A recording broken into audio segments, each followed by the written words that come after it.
நானும் வந்து ரொம்ப நேரம் டயர்ட் ஆயிடுச்சு.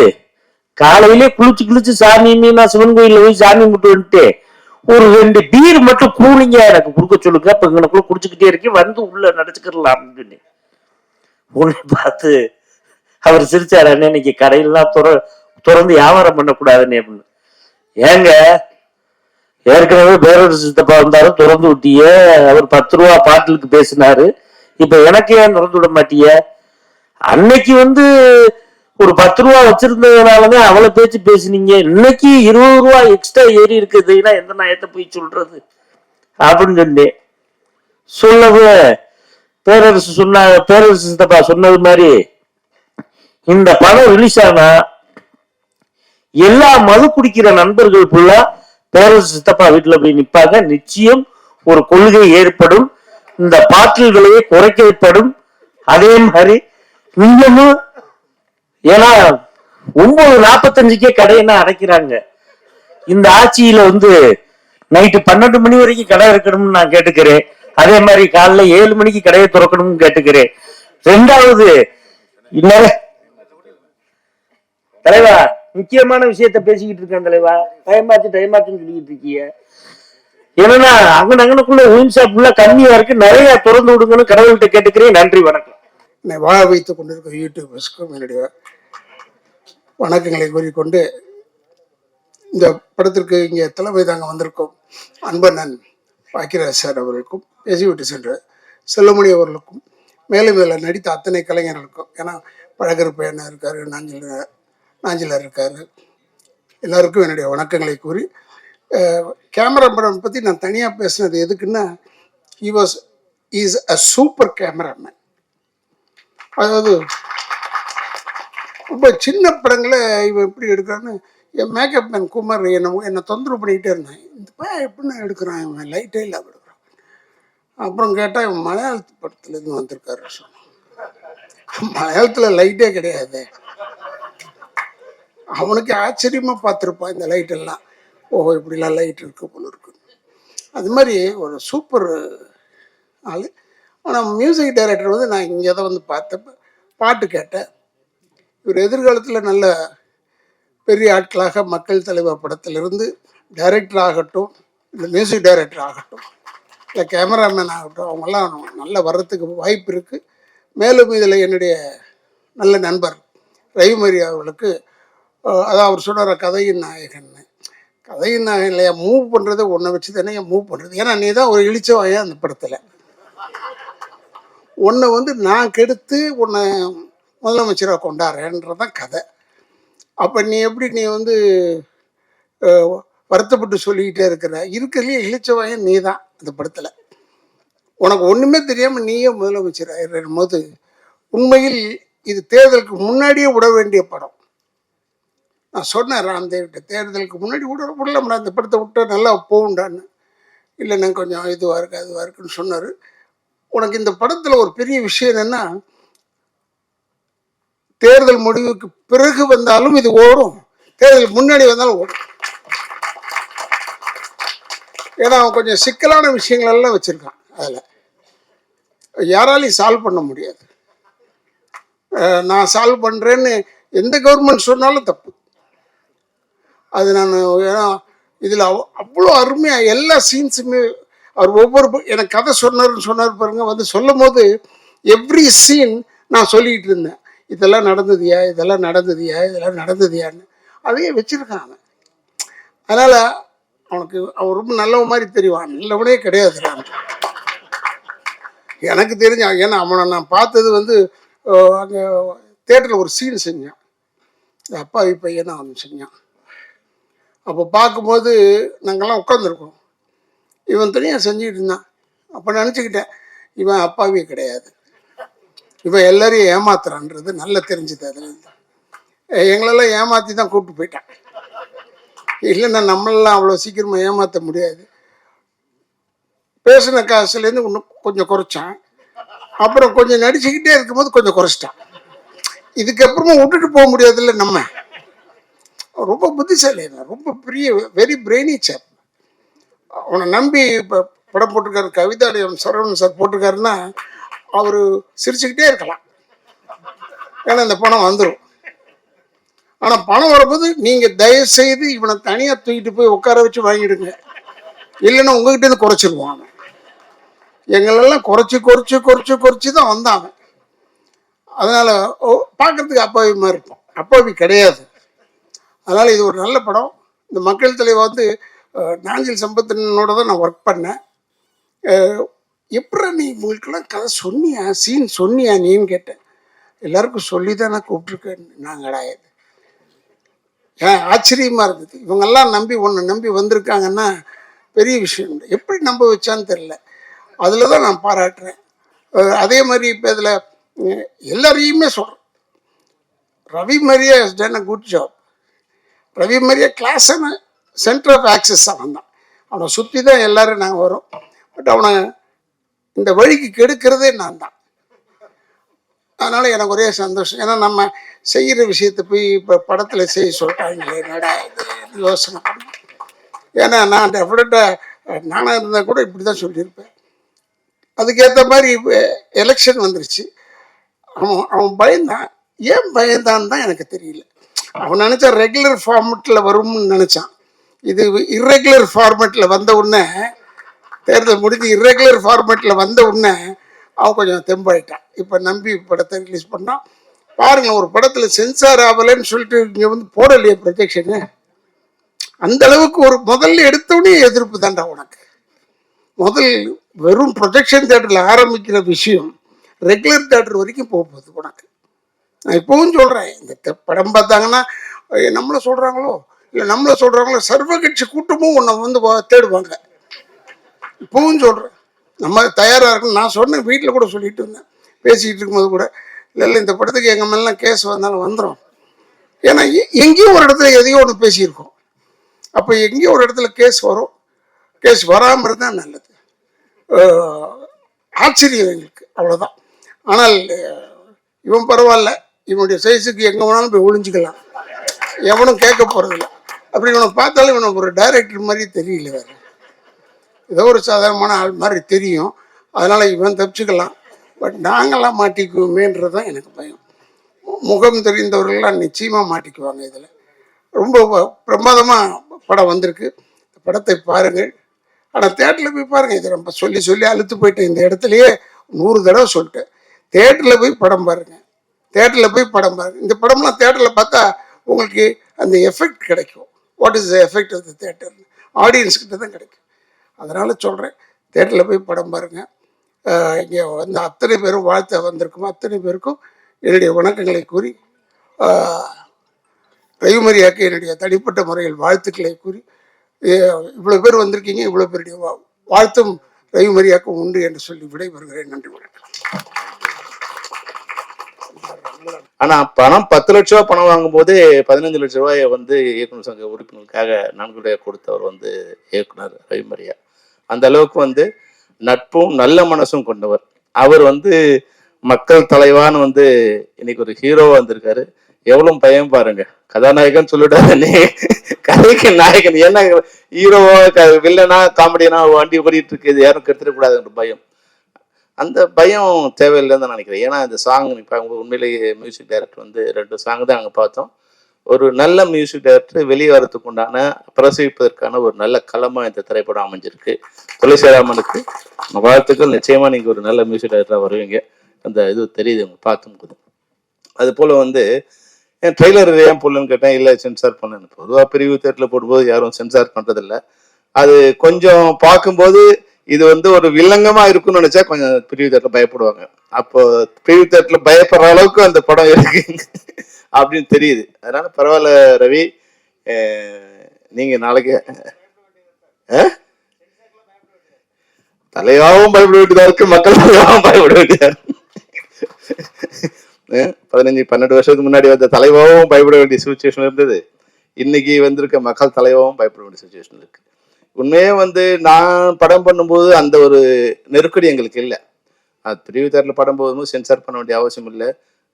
மக்களாட்சி படம் எடுக்கும்போதெல்லாம் நீங்கள் வந்து அன்னைக்கு வந்து அது மிகப்பெரிய ஒரு கான்ட்ரவர்ஷியலான படம். அந்த படம் எடுக்கும்போது எனக்கு எந்த விதமான பயமும் அச்சமும் இல்லை. ஏன்னா ஒரு உண்மையாகவே கொஞ்சம் சுதந்திரம் இருந்த மாதிரி நான் உணர்றேன். ஆனா இன்னைக்கு இருக்கிற படைப்பாளிகளுக்கு கண்ணுக்கு தெரியாத ஒரு பயம் வந்து சூழ்ந்து நிக்குது. இது படம் பண்ணலாமா, படம் பண்ணா ரிலீஸ் பண்ணுவாங்க, சென்சார் பண்ணுவாங்களா, சென்சார் பண்ணா தியேட்டரில் ரிலீஸ் பண்ணுவாங்களா, மத்திய அரசாங்கம் இந்த படத்தை சென்சார் பண்ணுமா, அப்படி பண்ணி வெளியே வந்தா மாநில அரசாங்கம் இந்த படத்தை திரையரங்க வெளியே அனுமதிக்குமா, இது மாதிரி பல்வேறு சென்சார்கள் அப்படியே வெளியே வந்துட்டா இங்க இருக்கிற ஜாதி கட்சிகளோ இல்ல வந்து மத கட்சிகளோ அவங்க ஏதாவது வந்து இதை பிரச்சனை பண்ணி படத்தை நிறுத்திடுவாங்களா? இப்போ ஒரு படைப்பாளி தன்னுடைய உண்மையை சொல்றதுக்கு யார் யாருக்கெல்லாம் பயப்பட வேண்டிய சுச்சுவேஷன் இன்னைக்கு இருக்குன்னா, இன்னைக்கு உண்மையை தவிர எது ஒன்னாலும் திரையரங்களை பேசலாம், திரையில பேசலாம். உண்மையை பேசினா மட்டும்தான் அந்த திரைப்படம் வெளிவருது கஷ்டம். பொய்யை பேசலாம், கற்பனையை பேசலாம், ஆபாசத்தை பேசலாம், அருவறுப்பை பேசலாம், வன்முறையை பேசலாம், கலாச்சார சிறுவை பேசலாம். ஆனா உண்மையை பேசினா அந்த திரைப்படம் இந்தியாவில் வெளியாகிறது ரொம்ப கஷ்டம். அதை நான் உணர்ந்து அனுபவிச்சிருக்கேன். அதனாலதான் அந்த ட்ராக்ல இருந்து வெளியே வர்றதுக்கு ஒரு படம் எடுத்து 14 வருஷம் வனவாசம் பண்ண மாதிரி என்னுடைய குற்றப்பத்திரிகை திரைப்படம் ஒரு 14 வருஷம் வனவாசம் போய் என் வாழ்க்கையே திசை மாற்றி அது மாதிரி படங்களை எடுக்க முடியாத ஒரு சூழ்நிலையிலே மாற்றி அமைச்சது. ஆனா இன்னைக்கு படம் பார்க்கும்போது ஒரு காமெடியா அது அதுக்கப்புறம் படைப்பாளிகள் கொஞ்சம் வந்து கொஞ்சம் தெரிஞ்சுக்கிட்டாங்க. அது எப்படி விஷயத்த கொஞ்சம் கவர் பண்ணி அது வெளியே சொல்றது அப்படிங்கிறத வந்து மக்கள் தலைவா மாதிரி படங்கள் மூலம் அதை வெளியே கொண்டு வரதுக்கு இயக்குனர் பேசும்போதே அவரே பயங்கரமா ரசி வந்து அப்போ ஒருத்தரை பத்தி பேசும்போது அவர் வந்து ஒரு குழந்தை மாதிரி பேசுறாரு. இவங்க எப்படி இருக்காங்க, நாங்கள் சம்பத்து குழந்தை இல்ல, டைரக்டா குழந்தை மாதிரி பேசி அவங்ககிட்ட எப்படி வேலை வாங்கியிருக்காரு நல்லா தெரியுது. பேச அதாவது ஆடி கறக்கொண்டி மாட்டு ஆடி கறந்து பாடி கறக்குறாங்க சொல்லுவாங்க இல்லையா, அது மாதிரி இயக்குனரை பார்க்கும்போது மிக அருமையா புரியுது இவர் வந்து எவ்வளவு சிறப்பா வந்து எல்லார்ட்டையும் வேலை வாங்கியிருப்பாருன்னு. உண்மையாக நான் வந்து இவங்கெல்லாம் கெஸ்டா வந்திருக்காங்கன்னு நினைச்சேன். பிழைக்கார சார், நாஞ்சில் சம்பத் சார்லாம் வந்து கெஸ்டா வந்திருப்பாங்கன்னு நினைச்சேன். ஆனா அங்க போஸ்டர் பார்த்தோன்னு தெரிஞ்சு எல்லாருமே நடிகராக இருக்காங்க. அப்போ இந்த படத்துல ஏதோ ஒரு விஷயம் இருக்கு. அது ராதாரவி சார் ரொம்ப அழகா சொல்லிட்டே வந்தார். ராதாரவி சார் வந்து நட்புக்கு ஒரு இலக்கணம் வந்து ராதாரவி சார். நான் வந்து அசிஸ்டன்ட் டைரக்டரா இருக்கும்போது என்ன மரியாதையோ இப்ப என்ன பார்த்தா என்ன மரியாதை கொடுக்குறாரோ, இயக்குனரா இல்ல வந்து ஒரு சங்கத்தோட தலைவரா பார்க்க என்ன மரியாதை கொடுத்தாரோ அதே மரியாதையை தான் நான் அசிஸ்டன்ட் டைரக்டரா அவரோட ஒர்க் பண்ணும்போது மணிவண்ணன் பட சார் கிட்ட அசிஸ்டன்ட் டைரக்டர் போது அப்போ வந்து அவர் வந்து நல்ல பெரிய நடிகராக இருக்காரு. ஆனா சாதாரணமா எல்லாரையும் ஒரே மாதிரியா நட்போட பழக்கூடியவர். அதனால பெரும்பாலும் என்னோட படத்துல ஏதாவது ஒரு இடத்துல அவர் இருந்துட்டே இருப்பார். ஒரு சமயம் வந்து ஒரு படம் பண்ணும்போது ராவத்திற்கு ஒரு படம் பண்ணும்போது ஒரு முக்கியமான ஒரு சீனு நான் சொன்ன ராதாரவி சார் வச்சு பண்ணலாம் சார் ராவத்துட்டு. ஐயோ ரொம்ப பணம் கேட்பாரியா, நீங்க தெரியாது அவனுக்கு அப்படின்னு. இல்லை சார் நான் வந்து பணம் பார்த்துக்கிறேன் சார் அப்படின்னு. நான் முன்னே வந்து ராதாரவி சார் கிட்ட போனேன். சார் என்ன பண்ணார், என்கிட்ட வந்து ஒரு 3 நாள் ஒரு கேரக்டர் ஒன்று இருக்குது சார், நீங்கள் பண்ணணும். ஆனால் வந்து பெரிய சம்பளம்.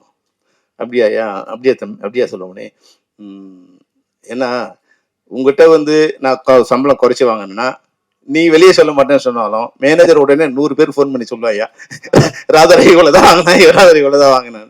அதனால ஒன்று பண்ண, நீ எனக்கு பணமே வேண்டாம், நான் உனக்கு ஃப்ரீயா பண்றேன். தான் நாஞ்சில் சம்பத் அவர்கள்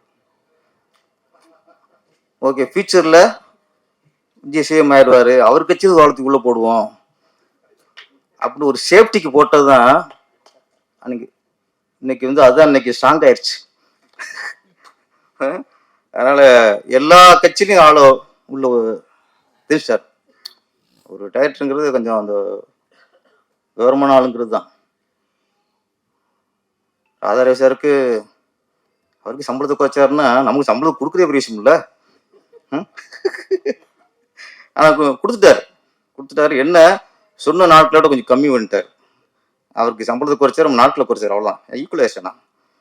ஆனால் என்ன ராம்தேவ் அப்படிங்கிறது இந்த சூழல்ல ஒரு இயக்குனர் எப்படி இருக்கணும், ஒரு தயாரிப்பாளருக்கு ஒரு நம்பிக்கையான விசுவாசமான ஒரு இயக்குனர்னா செலவு முதல்ல குறைக்கணும். ஃபஸ்ட்டு தேவையில்லாத செலவை குறைக்கணும், முடிஞ்ச வரைக்கும் ஆர்டிஸ்ட் சம்பளத்தை குறைக்கணும், ஷூட்டிங் டேஸை குறைக்கணும். அவங்க தான் முதல்ல தேவை. உண்மையான இயக்குனருங்கிறது முதல்ல அவர் தான். அப்புறம் வெற்றி தோல்விங்கிறது அப்புறம். நம்ம நம்பி பிடிச்சி வந்திருக்கிறாரா, முதல்ல அவரை காப்பாற்றணும். அதுல நான் சொல்றது, ஒரு தயாரிப்பாளருக்கு உண்மையான இயக்குனர் அப்படிங்கிறத நம்ம ராம்தேவ். ஏன்னா நான் நடிச்சாச்சு, நம்மகிட்ட எவ்வளவு குறைக்கணும் எவ்வளவு போராடி இருப்பாரு. நிறைய போராடுவாரு. இன்னும் விழுக்கு போராடுற அப்படின்னா அது அவருக்கு இல்லை, தயாரிப்பாளருக்கு செலவை குறைக்கணும்னு. இந்த மாதிரி இயக்குனர் வெற்றி அடிச்சாங்கன்னா நான் சொல்றேன், இவர் நம்பி ஒரு எல்லா தயாரிப்பாளருமே நஷ்டம் அடைய மாட்டார்கள். முதல் லாபம் வருது இல்லையோ, நஷ்டம் அடைய மாட்டார்கள். அந்த வகையில கவிதையாலயா சரவணன் அவர்கள் சார், அப்புறம் அவர் நான் பேசியிருக்கேன் சரவணன் சார்கிட்ட. அவர் சொன்னாரு, இந்த படத்தை பொறுத்த வரைக்கும் கவிதையாலயா சரவணன் அவர்கள் தயாரிப்பாளர் இல்லை, ஒரு மனிதநேயம்ல ஒரு மனிதனாக தான் உள்ள வந்திருக்காரு. ஏன்னா அவர் சொன்ன வார்த்தை, சார் நான் வந்து இந்த படத்துக்கு கதையை கேட்டோ நான் உள்ள வரல சார். அப்படி இதுக்கு வந்தாரு, அவ்வளோ நடிக்கிறதா நினைச்சேன், அதுவும் இல்லை. இதில் முதலீடு பண்ணி போய் சம்பாதிக்க நினைச்சாரா, அதுவும் இல்லை. ஒன்று சொன்னார் சார், ராம்தேவ் வந்தாரு, இந்த மாதிரி படம் ஆரம்பிச்சிருக்காரு, 10 நின்று போச்சு. அப்போ ஒரு இயக்குனர் அவர் லட்சியம் இந்த படம், அதில் 10 நின்று வச்சு ஒரு இயக்குனருக்கு நம்ம ஒரு பெரிய செலவு, அவர் பற்றி பெரிய செலவு இல்லை, ஓகே ஒரு அமௌண்ட் கொடுத்து அவர் லட்சியம் நிறைவேற்றுங்கிறதுக்காகத்தான் இந்த படம் பண்ணாரே தவிர கதைக்காக இல்லை. அப்ப ஒரு இயக்குனரா நாங்களும் அப்படி அடிபட்டு முந்தி வந்தவங்க தானே. ஒரு தயாரிப்பாளர் வந்து ஒரு டேரக்டர் படம் நின்று வச்சு கை கொடுக்கும் கை அவர் கவிதாலயா சரவணன் சார். நன்றி சார், எங்க இயக்குனருக்கு ரொம்ப சப்போர்ட் பண்ணிருக்கீங்க. அப்போ அரசியல் படங்கிறது லியா சார் வந்து லிஸ்ட் நிறைய போட்டாரு, நிறைய நிறைய நிறைய பற்றிருக்கீங்க போல இருக்கு.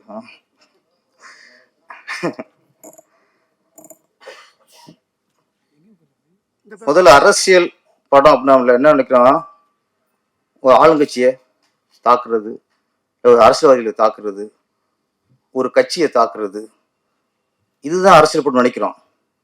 அதுதான் மிகப்பெரிய தப்பு. ஒரு இயக்குனர், ஒரு படைப்பாளி ஒரு அரசியல் படம் எடுக்கிறான்னா மக்கள் மீது உள்ள பற்று, அக்கறை. ஆளுங்கட்சி குறைச்சி என்ன வருது, ஒரு கட்சி சரியில்லை, ஆளுங்கட்சியில ஒரு அமைச்சர் சரியில்லை, நிர்வாகம் சரியில்லை, செயல்பாடு சரியில்லைன்னா அது நம்ம குறை நினைக்கிறோம். மக்களுக்காக மக்கள் மீது அக்கறையின் அடிப்படையில் எடுக்கிற படம் தான் அரசியல் படம். அதனால இந்த அரசியல் படங்களுக்கு சென்சார் டிஸ்டர்ப் பண்ணாலோ அரசியல் கட்சி டிஸ்டர்ப் பண்ணாலோ மக்கள் சப்போர்ட் இருக்கணும். ஒரு அரசியல் கட்சிக்கு ஒரு தடை வருதுன்னா முதல்ல மக்கள் குரல் கொடுக்கணும். ஏன்னா மக்களுக்கு எடுக்கப்பட்ட படம். மக்கள் தலைவனா என்ன, மக்களுக்கான தலைவன். இந்த படத்தோட கதை ஓட்டம் காமெடியா இருக்குமே தவிர ஒரு கருத்து ரொம்ப ஆழமானது. மக்கள் ஒரு அரசியல் கட்சி சார்ந்தவரை மக்கள் எப்படி ஏமாத்துறாங்க அப்படிங்கறத சொல்றான். யாருக்கா சொல்றான், அரசியல்வாதிக்காவா? மக்கள் உஷாராருங்க. அதான் நான் வந்து எம்ஜிஆர் புரட்சித்தலைவர் எம்ஜிஆர் காலத்தை நான் வந்து இந்த வகையில் நான் பொற்காலம் சொல்லுவேன். ஏன்னா அவர் ஆட்சியில் இருக்கும்போது அப்பொழுதுதான் அதிகமாக அரசியல் படம் வந்தது. ஒரு பக்கம் மணிவண்ணன் சார், இன்னொரு பக்கம் வி.சி. குகநாதன் சார், இன்னொரு பக்கம் ராமநாராயணன் சார், அப்புறம் கலைஞர் கதை வசனத்துல ஹனிபா படம் பண்ணுவார், எஸ்எஸ்சி சார் முக்கியமா. சார் நான் எல்லா பக்கமும் அரசியல் படம். எஸ்எஸ்சி சார் படத்துல எல்லாம் ஒரு கிளைமாக்ஸ்ல வந்து முதலமைச்சரை ரோட்டு ஓட விடுவாங்க, அடிப்பாங்க. எடுக்க முடியுமா? எல்லாத்தையும் சகிச்சுட்டு ஒரு புரட்சித்தலைவர் எம்ஜிஆர் அவர் இருக்கும்போது தான் நிறைய அரசியல் படங்கள் வந்துச்சு. அதுக்கப்புறம் விமர்சனங்களை தாங்குற சக்தி அரசியல் தலைவருக்கு இல்லை. எந்த அரசியலுக்கு பேசினாலும் நம்மளதான் பேசுறாங்களோ பயம். எம்ஜிஆர் ஏன் எல்லாத்தையும் விட்டாருன்னா அவருக்கு மக்கள் மீது நம்பிக்கை இருந்துச்சு. நீ என்ன சொல்லுங்க, நீங்க என்ன விமர்சனம் பண்ணுங்க, மக்களை நம்புறாங்க, அவங்க ஓட்டு போடுவாங்க நம்பிக்கை எம்ஜிஆர் இருந்துச்சு. உங்களுக்கு இல்ல. ஒரு படத்தை பார்த்தா மக்கள் மாத்தி போட போறான். ஏன் தலைவாக்கு டிஸ்டர்ப் ஆச்சு, ஏன் ஜனகனுக்கு டிஸ்டர்ப் ஆச்சு, ஏன் இன்னைக்கு அரசியல் படம் இருக்கு, ஏன் இவ்வளவு பயப்படுறாங்க? எல்லாத்துக்கும் காரணம் இன்னைக்கு உள்ள அரசியல் தலைவர்களுக்கு பயம் பயம் பயம். விமர்சனம் தாங்குற பக்குவமும் இல்லை.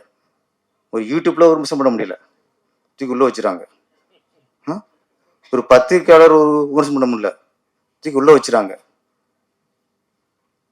ஒரு தலைவனுக்குள்ள தகுதி எந்த பதவி இருக்கும், எந்த பதவி வந்தாலும் சரி, அவங்களுக்குள்ள ஒரே முதல் தகுதி, நீங்கள் விமர்சனத்தை தாங்கிக் கொள்ள வேண்டும். இல்லைன்னா பொது வாழ்க்கை வராதியா. நீங்கள் இப்போ உங்கள் குடும்பம் உண்டு, உங்கள் கோத்திரம் உண்டு, போயிட்டுருங்க. இன்னைக்கு அரசியல் வந்து மக்கள் சொல்ல பயப்படுறாங்க. இந்த சூழல்ல மக்கள் தலைவா அப்படிங்கிற படத்தை முழுக்க முழுக்க அரசியல். உண்மையிலே நாஞ்சில் சம்பஸ் உள்ள நடிச்சு நம்ம நன்றி சார். ஏன்னா எங்களுக்கு பக்க படம். அப்புறம் பழக்கப்பே அண்ணன், நான் தான் அவரை ஃபஸ்ட்டு நடிகரை உள்ள கொண்டு வந்தேன்.